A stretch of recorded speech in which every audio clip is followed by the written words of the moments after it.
Well, I'm Jack Morse. I've been here since I can't remember when. And this is my little buddy here. Oh, I really love his attitude. I try to match it, but sometimes. Rule 1 is safety. Some of the woods, even red cedar, can be a problem for some people and not other people. And I got a good friend of mine who used to turn mallets for the Shriners out of Coca-Cola, and he did not have any problem. And then all of a sudden he came deathly allergic to it. He said he couldn't even put a spacesuit on and turn it. So we got to take some eye protection, and it's good to have safety glasses with the side guards on them. And these are adjustable here for the earpiece. But I've got big glasses so they won't fit. And, oh yes, face shield. There has been turners who got killed by stuff flying off the lathe.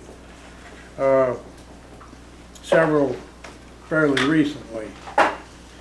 And I'm not going to wear that because I'm not going to be doing much turning. I'm going to be more talking about what to do.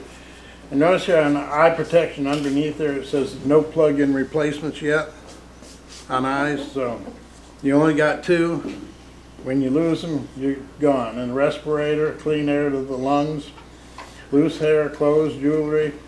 There was a advanced college student who went to the lab to do some turning on her own, and they found her the next morning strangled with her hair all rolled up in the lathe. So put your hair up, because maybe in the back, but when you turn around to look in there like that, it can get caught in the lathe. We don't have that problem. So I don't have that problem, no. Me neither. And I don't have to go to the beauty shop either, twice a month. All right, and then rule 2. All right, ABC. How many people have heard ABC? Okay. Anchor the tool on the tool rest. This is a tool rest. The body or bevel to the wood first, and then find your cut. Where you grind the tool is the bevel. So if you put your tool on the tool rest and then put this back part against your wood, you don't have to press hard, it just needs to be there, and then angle your tool till you start getting your cut. And then you slide that bevel along the wood, and you get a nice clean cut. But and you could line up if you can't actually rub that bevel, like you got a square piece like this in there, you still line up the bevel with the direction you're going to cut. First, let's put some wood in there. I don't have one of those center finders or anything. I just got a pencil, and I lock my finger against that and use that as a gauge and do that and that and that, and I've got the perfect center there. I don't have 3 hands, so I find this works much better with me with just 2 hands. And it doesn't have to be exact, but you can find the center from that. But once you make the first mark, you can't move that finger on the pencil. It's got to stay there. So let's use a center punch, and I'm going to put this on here between 2 stub drives, a live center and stub drive. And the reason I love these is because you can actually put wood on and off there with the lathe running, because I got the points in but no pressure there. The drive that comes with the lathe with the 4 points on it, it works much better if you grind 2 of them off, because when you try to put dig that in there, 2 of them are going across the grain and 2 are going with the grain, and the ones going across the grain just don't want to dig in there. And then it's got a short little point on it, and I guarantee you if you get a catch it's going off center. Where these, you can get a catch and it doesn't go anyplace. And see, I can hold that till it gets too tight and then I can start turning.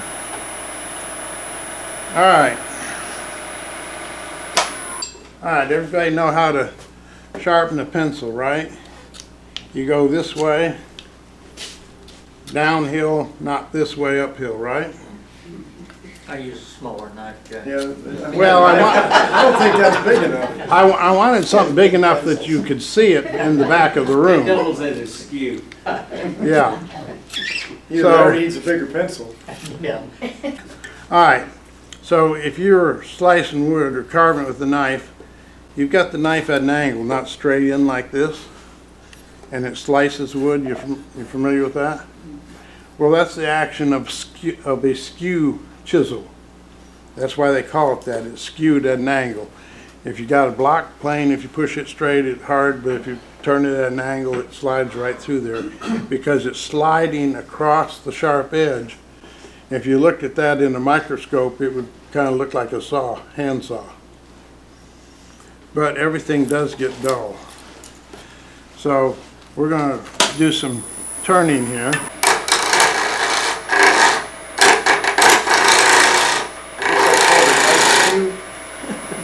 I don't recommend you turning that way, Yeah, I don't either. but I just wanted to demonstrate that you can turn with anything.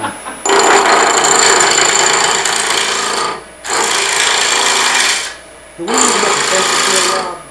And Rob, do I need to get the safety seal? No, I think we'll be okay. I'm over here. yeah, see now that's nice and smooth there. But say you don't even have an axe, but you have a camping shovel, you can sharpen an edge on that. There's a knot right there. So, Got the red double on it. When I go camping, I always carry my lathe. Yeah. well, I just Jack wanted, does. I just wanted to demonstrate that you don't have to start off with these $50 to $100 tools. You know, you can use about anything. So, so if you're slicing the wood, you're going to do less sanding because you're going to get it real smooth. And if you scrape the wood, like if I take a spindle gouge here and just go in there like a lot of people do. I've seen it on YouTube, so I know they do it. And if you look at it close, it's just all tore up there.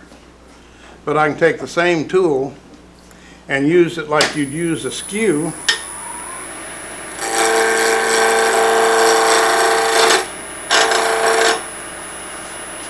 Where the wood is sliding across the sharp instead of just jamming into it.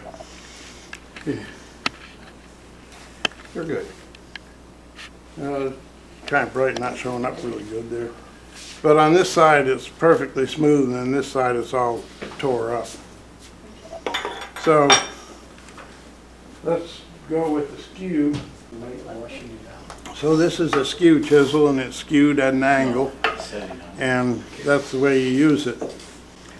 And people who try to learn this tool on their own, they get catches. And the natural response is to hold the tool tighter, and that only makes the catch worse. But there's basically three types of a catch.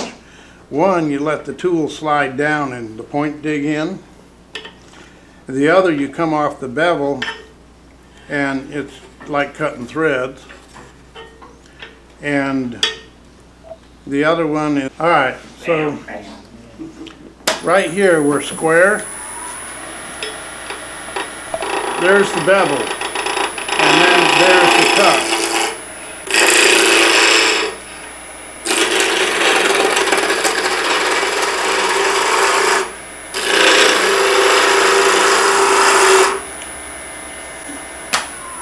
Oh, notice I'm using my hand over top of it, and I'm gripping it there like that, and I can actually cut one with one hand. This is perfectly smooth here where I just turned that. and I can actually turn with one hand. If you put a death grip on this, you really can't feel what's going on. You're more likely to get a catch. But if you get it light in your hands, so anyhow, if you're just scraping and get all that tear out, you're going to do a lot more sanding. And if you, I'll get back to the skew some more in a minute. But if you make a nice slicing cut like here, this is real smooth. You probably start out with 400, 320 at least. Alright, why does the tool wear out? If you take a 5-inch diameter piece here, turn it to 800 RPMs, you're cutting over 1,000 feet of wood per minute. And that's why we have these high-speed steel tools, so we don't have to go sharpen so often. But let me go over here, and can you get this on the camera over there?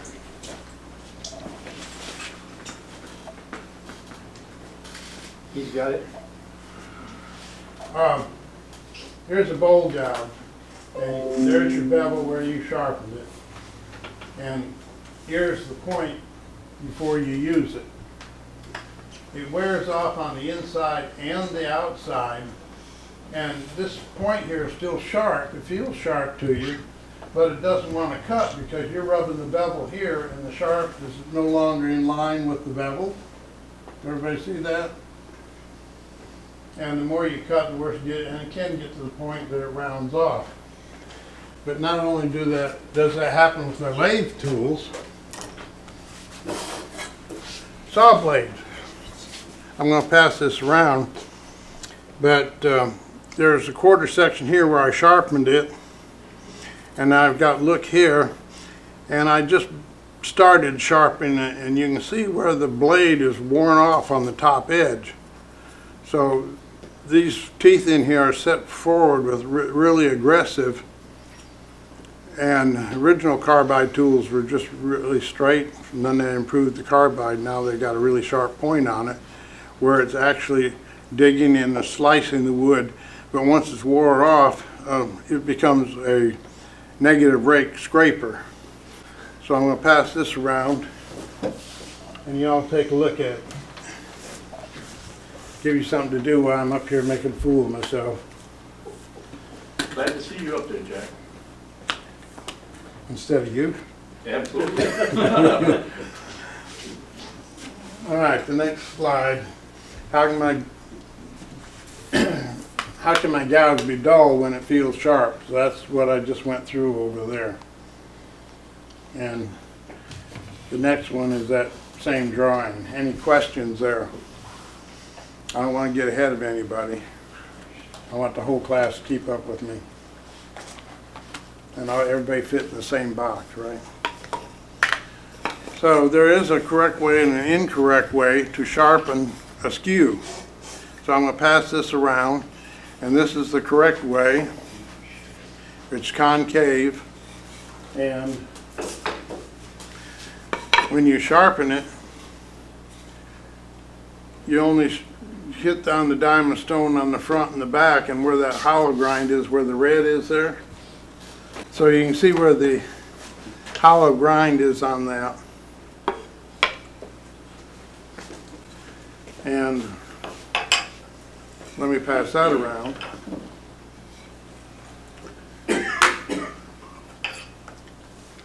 If you just try and sharpen your skew on the grinder, you're going to wear a lot of tool away because you're not going to get perfectly lined up. And just from the grinder, it will cut, but it won't make the really nice, clean, smooth cut. So if we take a diamond stone and put a little water on it with a little bit of hand soap in it,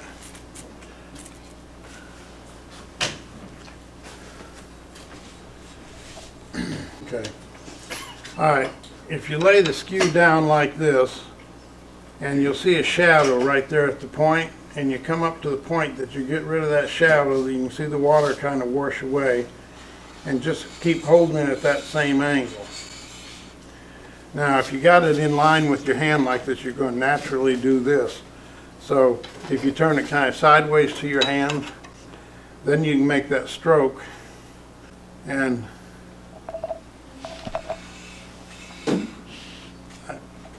if I raise up off the back edge, I'm going to put a secondary bevel on it, which would be okay on a hand chisel or a block plane. But you need to rub that bevel to control this tool when you're making your cut. And it just takes a couple of strokes like that. This is a 12,000 grit stone. And it's sharp enough you could shave with it.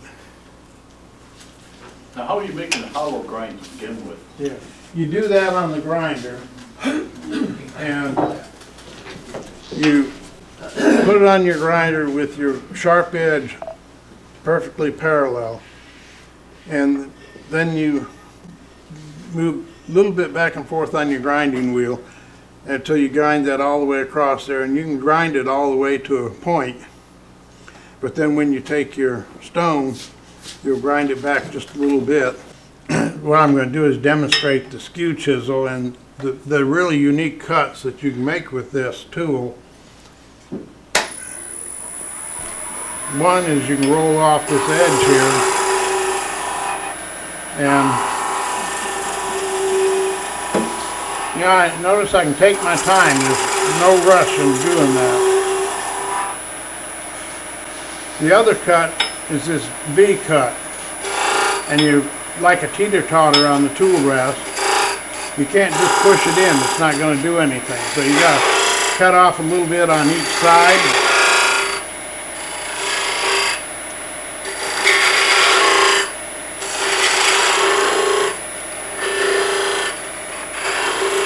You notice I'm moving it, I'm right straight over it, not way over here. And I can look straight down that sharp edge and line it up with the cut that I'm making. If I roll it this way, it's going to come out of there and I'm going to get a catch. If I don't roll over to there, it's not going to make that cut, because the inside of this V here is so smooth you don't need to sand it. Alright, and then after you make the V, then you can come back and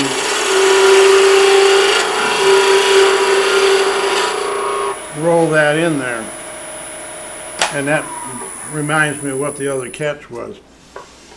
When you're doing that, you've got to move this in 3 different directions. You've got to actually bring the handle around this way to get over to here. You've got to roll the tool around this way, and then when you get over here, you got to lift the handle up so you don't get the bottom point in there. And if I come around and I get the bottom in there, so now it won't do it.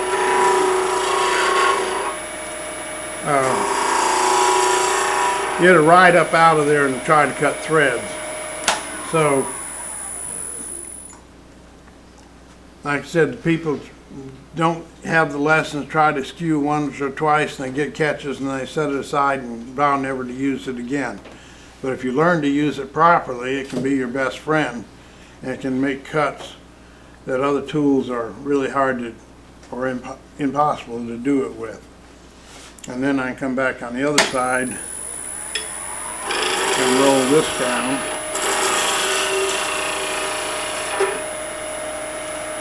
Alright,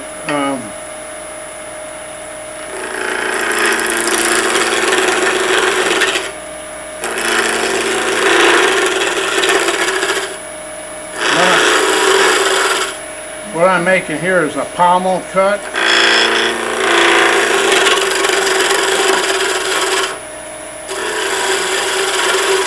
And you see this on the corner of tables where you got your side pieces fastened in there, and then this is your transition down to your leg. This is called a pommel cut. So if you get a catch, if you immediately stop the lathe and look at the wood, it will tell you what you did and what you did wrong. Because you'll leave tracks there, like that one right there, like you're cutting threads, because I came off the bevel. As long as I hold it down on the bevel, my point can't dig in like that. The other catch is letting it slide down and your point digging in, which will throw a chunk off at you. And when you're down in your V-cut here, if you slide over, it's going to ride up out of there. Just like that. And so turn off the lathe, you can see actually what happened. And you know, us wood turners, we say, well, that's an opportunity for a design change, right? Since I got that knob.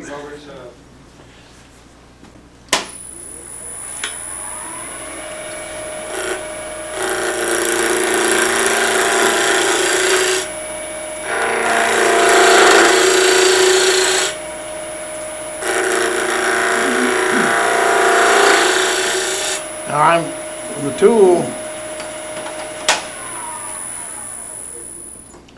is riding on the bevel. So now I got a nice clean cut there with this tool.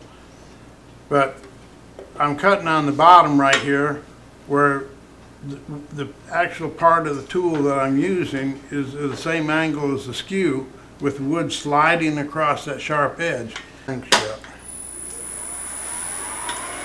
So A, B, it's not cutting, but I'm rubbing.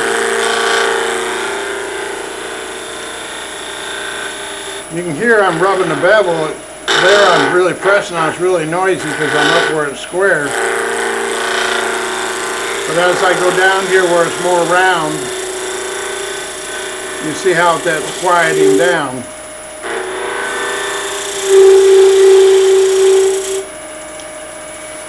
And we go downhill, right? We don't go across the center and come back up the other side. So let me show you a little trick about that.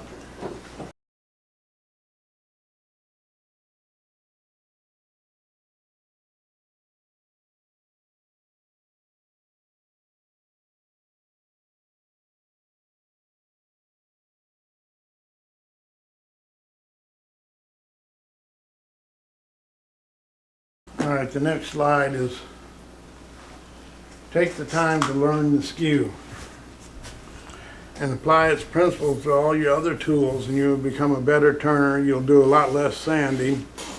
And how many people enjoy sanding? Now, I didn't see any hands going up.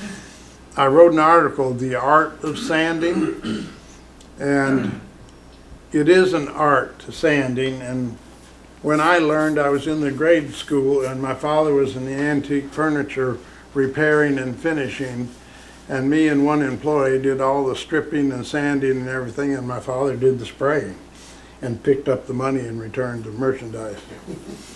I don't recall seeing any of that money though, but I did have food on the table.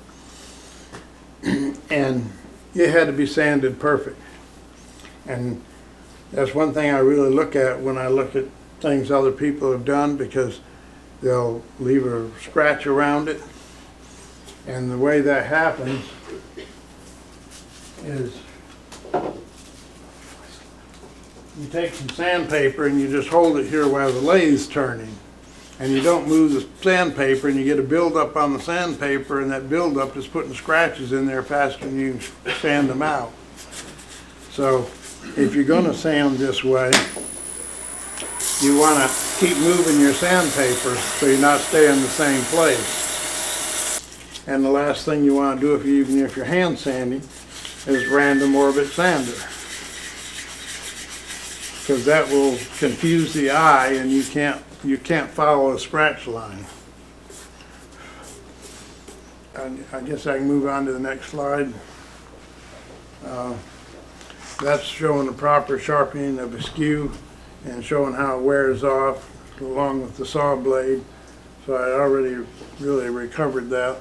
If anybody's interested in a copy of this PowerPoint presentation, email me and I'll email it to you. If you don't have PowerPoint, I can put it in another format for you. And here, this drawing here is showing you a roughing gouge, which you do not use on bowls because you will get a catch. And just using it like this, what I showed you before with the spindle gouge, but you can take the roughing gouge and turn it on its side and make the same cut as the skew.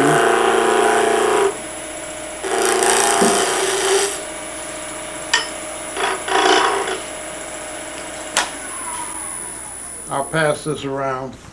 When that point wears back, it's about a 64th of an inch where it's rounded off on both sides, and you go to the grinder, you can see where it's really polished right on that edge there, and you just put it on the grinder until that polished point is gone.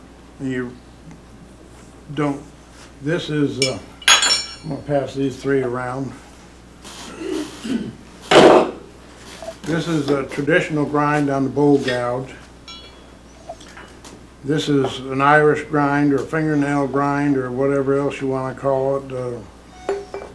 And both of these have the red line in the bottom. And this one right here is a bottom feeder, as where this tool would be at that angle, this one's this angle, so you can get down to the bottom of a bowl. So we'll pass those around. What do you think of that sandpaper that's like screen? Abernet. Everything has its place. Nothing is perfect for everything. Where that is good for is any material that would be clogging up your sandpaper. It doesn't clog up as fast as just regular sandpaper. Something that's gummy, and of course it works really good on sheetrock mud because that dust can come out through the screen. Now, like I said, there's no solution to everything, and there's always exceptions. So nothing's perfect. Now, why should I use sanding sealer? That's the wrong screen there. I'm sorry. That one. Why should I use sanding sealer? How many people use sanding sealer? Most of them. I get my sanding sealer and I put it in this little squeeze bottle that I get at Family Dollar for $1. And I take just a little piece of paper towel. I only use Bounty because it doesn't fall apart on me. And if you let this sit, you'll see solids in the bottom and the rest of it clear. And I've shook it up. And I can just put a little bit on that and put it in there. What brand do you use exactly? Sherwin-Williams. Is that lacquer base or? Lacquer based. Yeah, it's lacquer based. Now, sanding sealer is a sealer that's designed to be sandable, but you don't want to power sand it because you actually can melt it, the heat of power sanding. But anything that's going to show up in your finish will show up in the sanding sealer. You have those little scratches from your sandpaper that you didn't get out, and it's like a valley full of microfibers that reflect all the light out. And so it's a white line that you almost can't see. When you put a finish on it, it fills up that crack and then it traps the light. So it goes from a white line that you can barely see to a dark line that looks like ugh, right? Everybody experienced that? All right, this one here on spray can fundamentals. Kylon has come out with a nozzle that it's got a little ridge across it. You'll see on my drawing here the round pattern and the fan pattern. And The fan pattern is at right angle to the two little ridges in the can. I don't think you can, but it's really easy. And then once you get a nozzle that you like, when the can's empty, you take the nozzle off and throw the can away. Because you can keep reusing that. As long as you're using paint that on the contents it says acetone, toluene, and ketone. Anything left in the nozzle when you spray it is going to dissolve that and they don't clog up. Now, I've got some black paint in here. Got on there. And I turn it so the pattern, well, that's wrong. I turn it, that's vertical. I turn it horizontal, and I find it a lot easier to go down, up and down with the can than try to go around a round surface. So if I got something that's round, I'm standing up and I can go just like that and get a nice even pattern where you can't go around a round object. Now, the secret is you put just enough so it's glossy, and then you stop. Let it sit for 5, 10, 15 minutes, and you can put another coat on. And just spray just enough that it's glossy. Any more, it's going to sag and run. All right, we're not going to read this, but this is my article, The Art of Sanding. If you go to AAW Woodturning Fundamentals, you can find The Art of Sanding. You can find the spray can and Why Should I Use Sanding Sealer, which are also in my PowerPoint presentation. And so anybody wants a copy of my PowerPoint presentation, if you just email me, I'll send it to you. If you need another format, let me know, and I can put it in picture form. All right. That pretty much covers what I got in my PowerPoint presentation. Scrapers? I didn't bring a scraper, but yeah, I can certainly scrape with this. And this is a negative rake scraper. If it wasn't ground down on the top, it would be a regular scraper, and you have to have the handle higher to keep it from digging in. Because even with this, if I put it down low enough where the sharp is the high point, it will dig in. Because it's going to, that grain is going to suck it in there. When you get to that danger zone part that I showed you on that drawing,